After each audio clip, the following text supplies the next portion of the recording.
আজি ভাবিলোঁ পথাৰত বহি টেঙাৰ জুতিয়ে লোৱা যাওক। তো কথামতেই কাম, লগৰ দুজনকো মাতি দিলোঁ আৰু আমি এতিয়া পথাৰত হাজিৰ হৈয়ে গ'লোঁ। এখেতৰ মানে টেঙা খাবলৈ আহি নাৰা কাটিবলগীয়া অৱস্থা হ'ল মানে। তো কলপাত চলপাত পাতি ল'লোঁ আৰু এতিয়া ধুনীয়াকৈ টেঙাখিনি কাটি ল'ম।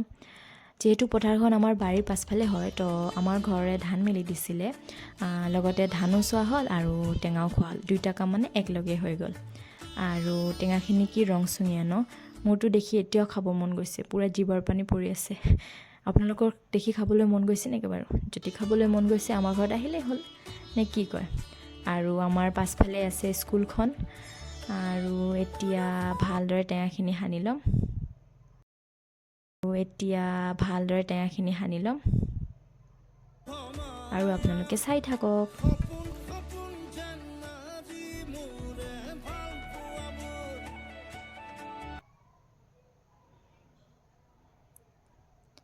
এতিয়া টেঙাখিনি সানা হৈ গ'ল আৰু এতিয়া আমি খাম।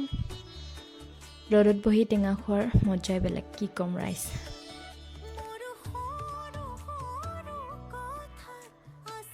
তো আমাৰ টেঙা খোৱা হৈ গ'ল, এতিয়া ঘৰা ঘৰি যাওঁ আৰু। তো আজিলৈ আহিছোঁ, বাই।